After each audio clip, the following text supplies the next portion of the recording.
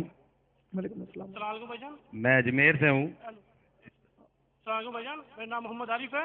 تو ناظرین گرامی, اگلا سوال بھی اس سے ریلیٹڈ ہے, اور ہم اب آتے ہیں کہ پہلی بات جو اورنگزیب عالمگیر کے اوپر الزام لگایا جا رہا ہے کہ کیا انہوں نے مندروں کو توڑا اور وہاں پہ مساجد بنائی. آیا اگر توڑا تو کس سیاسی مقصد یا ہندوؤں کی طرف سے جو ہے وہ نافرمانی یا ہندوؤں کی طرف سے حملے کے ڈر یا حملے کی وجہ سے انہوں نے ایسا کیا؟ کس وجہ سے؟ دیکھو حکومت جس کی ہوتی ہے وہ دوسری لوگوں کا کچومر تو نکالتا ہے۔ ہم آتے ہیں، پہلا 2 پوائنٹ ہوں گے، ایک ہسٹری کو دیکھیں گے اور کسی کتاب میں لکھا ہوا وہ معتبر نہیں ہے، کیا اس کو آج کے لوگ مانتے ہیں یا نہیں۔ میں آپ کو پہلے بھی کئی بار سنا چکا ہوں کہ 3 بڑی سلطنتوں کو برطانیہ، امریکہ اور اسرائیل توڑ کے گئے ہیں۔ پہلے رشیا جس کے اندر 15 ممالک تھے، دوسرا اوٹم امپائر سلطنت عثمانیہ جس میں 27 ممالک تھے، وہاں بھی رشیا کے علاوہ ٹوٹلی مسلم ہیں، 15 کے 15 میں رشیا کے علاوہ ٹوٹلی مسلم ہیں، سوویت یونین کے تحت جو تھے، اور یہ 27 ممالک ٹوٹلی گلف یعنی کنٹریز جو عرب ہیں، اور ادھر سلطنت مغلیہ جو ساری کی ساری جو بادشاہت تھی مسلمانوں کی تھی، ان کو توڑنے کے بعد انہوں نے جو کیا، انہوں نے ہسٹری میں بھی غلط لکھا کہ یہ تاکہ مسلمان آپس میں اور ہندو اور مسلم لڑتے رہیں اور ہمارے بارے میں کچھ نہ سوچیں، اور ہم تجارت کریں یہاں ایشیا میں اور ان سے پیسہ بٹوریں، اور انہوں نے ٹیکنالوجی دی اور پیسہ بٹورے جا رہے ہیں۔ اس کے علاوہ اگلی جو بات اہم ہے وہ یہ ہے کہ وہ ہمیں ایسے تقسیم کر کے گئے کہ ہم لڑتے ہی رہیں، ٹھیک ہے۔ اچھا، اب قرآن پاک کیا کہتا ہے؟ اس میں اللہ تعالیٰ نے صاف فرما دیا کہ دیکھو، اگر ایک دوسرے کو شکست نہ ہو اور سبھی غالب آتے رہیں تو وہ ایک دوسرے کو مسجدوں کو توڑ دیں گے اور ایک دوسرے کے عبادت گاہوں کو توڑ دیں گے۔ سورہ حج آیت نمبر 40، ٹھیک ہے۔ تو آیت نمبر 40 میں ارشاد فرمایا، اگر اللہ لوگوں کو ایک دوسرے کے ذریعہ دور نہ کرتا تو خانقاہیں، گرجے، معبد، مسجدیں جہاں اللہ کا ذکر کثرت سے کیا جاتا ہے سب منہدم ہو جاتی۔ مسلمان کافروں کی عبادت گاہوں کو توڑتے اور کافر مسلمانوں کی عبادت گاہوں کو توڑتے۔ یہاں سے پورا اشارہ اسلام دے رہا ہے کہ اللہ تعالیٰ ہی دے رہا ہے کہ آپ نے لڑائی میں کسی کے عبادت خانے نہیں توڑنے ہیں۔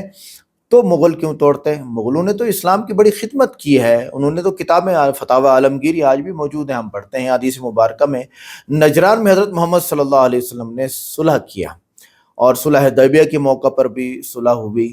ان دونوں جگہوں پہ رسول اللہ صلی اللہ علیہ وسلم فرمایا وَلَهُمْ ذِمَّةُ اللَّهِ وَرَسُولِهِ أَن يُحَافِظَ عَلَيْهِمْ وَعَلَى مِلَّتِهِمْ وَعَلَى عِبَادَتِهِمْ۔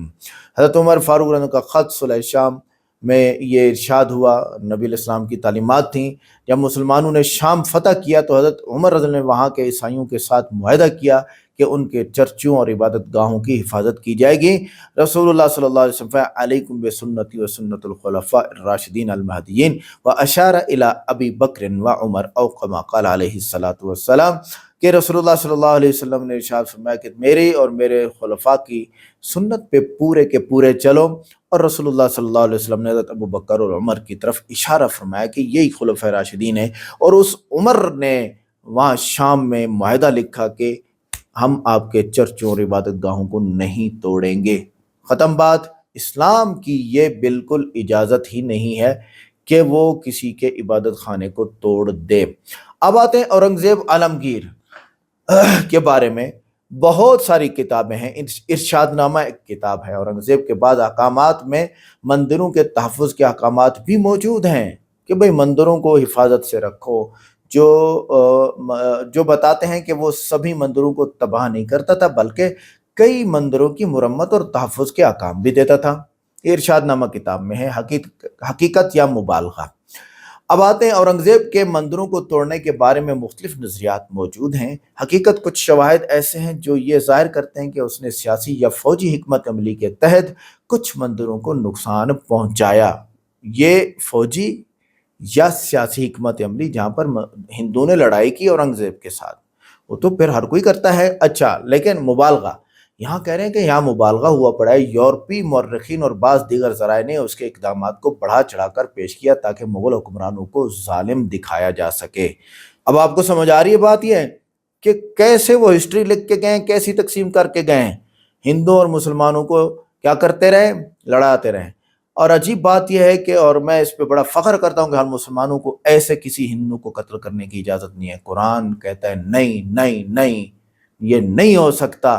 یہ اللہ فرماتے ہیں کہ مجھے نہیں مانتا یہ ہندو، اگر مانتا ہے تو میرے ساتھ بت کی پوجا کرتا ہے، پھر بھی اس کو چھوڑ دو۔